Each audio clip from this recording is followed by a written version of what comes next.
प्रिय विद्यार्थियों, आप सभी का पुनः स्वागत मेरे YouTube channel are chemistry class में। हमारी यह class BSc part 3 inorganic chemistry की है और हमारा टॉपिक चल रहा है इनऑर्गेनिक पॉलीमर्स। आज हमारा टॉपिक है, हम लोगों ने इनऑर्गेनिक पॉलीमर्स में सिलिकॉन्स और उससे संबंधित जो भी पॉलीमर्स थे उनके बारे में डिस्कशन कर लिया। फास्फाजिन्स के बनाने की जो मेथड्स ऑफ प्रिपरेशंस है उसके बारे में डिस्कशन कर लिया। आज हम फास्फाजिन्स के कुछ ऐसे स्ट्रक्चर और बॉन्डिंग के बारे में बात करेंगे। साइक्लिक पॉलीमर्स में मोस्टली N=3 और N=4 वाले पॉलीमर बनते हैं, जिनकी रिंग्स में 6 और 8 सदस्य होते हैं। 6 सदस्यों की वाले बेंजीन की भांति चपटी या समतलीय अर्थात प्लेनर होती है 6 सदस्य वाली, जैसा कि नीचे चित्र में भी दिखाया गया है। जबकि 8 सदस्यों की वाले साइक्लोहेक्सेन की भांति चेयर व बोट, जैसे नीचे दिखाया गया है बी और सी चित्र में, एक में चेयर दिखाया गया है और एक में बोट दिखाया गया है। इस प्रकार की स्ट्रक्चर होती है जिसके अंदर सदस्यों की संख्या 8 होती है। तो ये चेयर और बोट में होती है, और 6 वाली है वो बेंजीन की तरह होती है। 6 सदस्य की जो वलय है ये आपके सामने चित्र संख्या ए में दिख रही है, NpCl2 की होल थ्राइस। अब NpCl2 जो यूनिट है ये एक है, ये 3 यूनिट आपस में मिलकर के बेंजीन नुमा संरचना में इस प्रकार से जॉइंट होती है और ये फास्फाजिन्स बना रही है। इसमें नाइट्रोजन नाइट्रोजन नाइट्रोजन ये तीनों कॉर्नर पे हैं और नाइट्रोजन और फास्फोरस के बीच में डबल बॉन्ड है, और प्रत्येक फास्फोरस जो है वो 2 क्लोराइड से घिरा हुआ है, 2 क्लोराइड उसके साथ है। तब यहाँ पर एक देखने वाली बात यह है कि फास्फोरस और नाइट्रोजन के बीच की जो बॉन्ड लेंथ है वो है 1.60 एंगस्ट्रॉम, और nitrogen phosphorus phosphorus nitrogen phosphorus का जो बॉन्ड एंगल है वो है 1 to 1.4 डिग्री, और नाइट्रोजन फास्फोरस नाइट्रोजन का जो बॉन्ड एंगल है वो है 118.4 डिग्री। और ये सभी आप जा देख लीजिए चतुष्फलकीय संरचना के अंदर है, अर्थात टेट्राहाइड्रल है।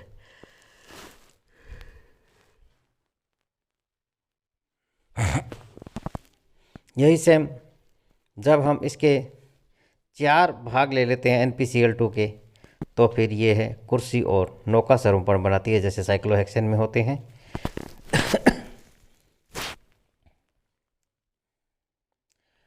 तो साइक्लो, ट्राई तथा टेट्रा ये क्लोरोफास्फोजिन की संरचना है। फास्फोजिन की श्रृंखला बहुलकों में श्रृंखला का एक सिरा NpCl3 होता है, ये हमने बात कर ली, और दूसरा सिरा PCl4।